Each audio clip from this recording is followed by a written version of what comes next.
Mercedes-Benz, the company that started it all.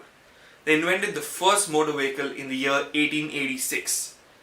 And from then on, they are well known to be making some of the most luxurious, fastest and capable gasoline-powered vehicles out there. And now when global warming and depletion of crude oil is becoming a threat to us, we needed to find another source of energy. And then came the electric energy.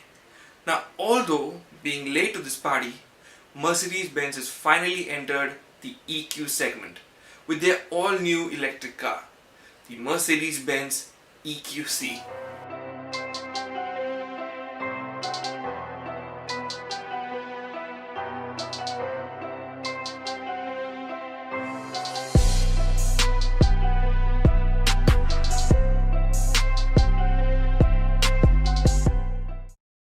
Now, what's the EQC?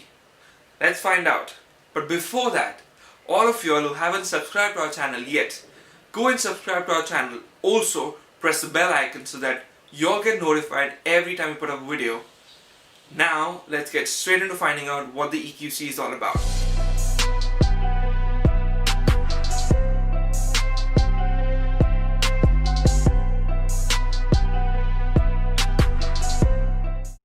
Now, the EQC is an all-electric SUV that is based on the GLC.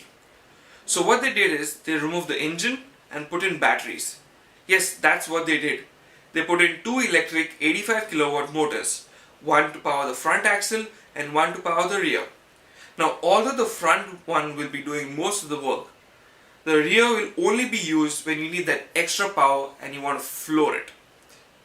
Now, the total power produced from both the motors is 400 horsepower and 765 Newton meters of torque, which is capable of moving a 2.5 ton SUV from 0 to 100 in 5 seconds.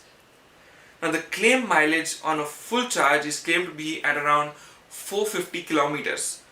But real life or real terms, you would probably expect to get somewhere around 350 to 400 kilometers on a full charge, which is pretty decent.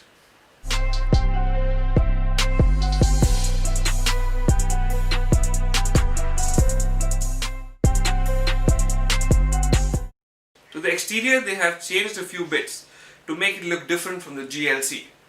So they redesigned the front grille, the front bumpers. The headlamps as well have this nice futuristic design with a white LED strip running through the upper part of the grille.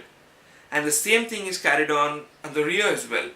You have this beautifully designed LED tail lamps with a continuous LED strip running along, connecting both the tail lamps. Again, a really nice touch.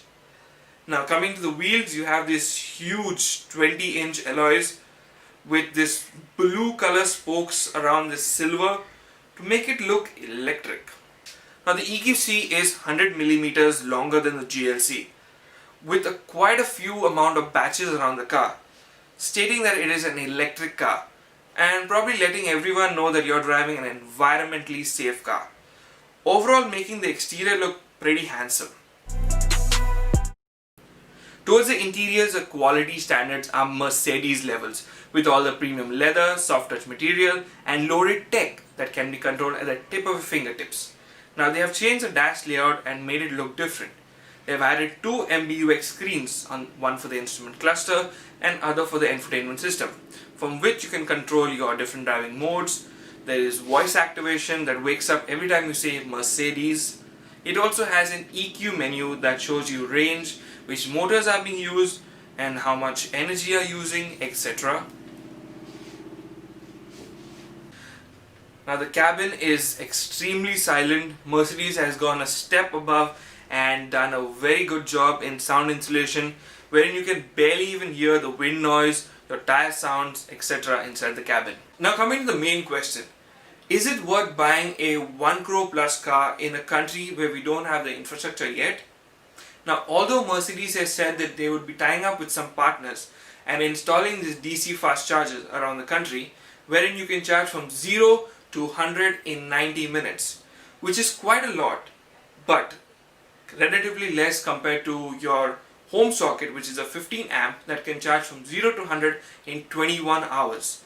And Mercedes will also be giving every EQC customer a wall box, a heavy duty charger that is a 7.4 kilowatt charger that can charge from 0 to 100 in 10 hours. But it's still going to be a long way for all this infrastructure to catch up in India. The EQC isn't the best, and Mercedes could have done a lot more, being the first company to invent a motor vehicle. Now the EQC isn't a hit in the European markets as well. So why has Mercedes brought a failed car to India? Do let us know in the comment section down below. And with that guys, we wrap up today's video. Hope you found it informative, hope you liked the video. Do not forget to subscribe and press the bell icon so that you all get notified every time I put up a video. With that guys, I'm signing out for now. See you next video.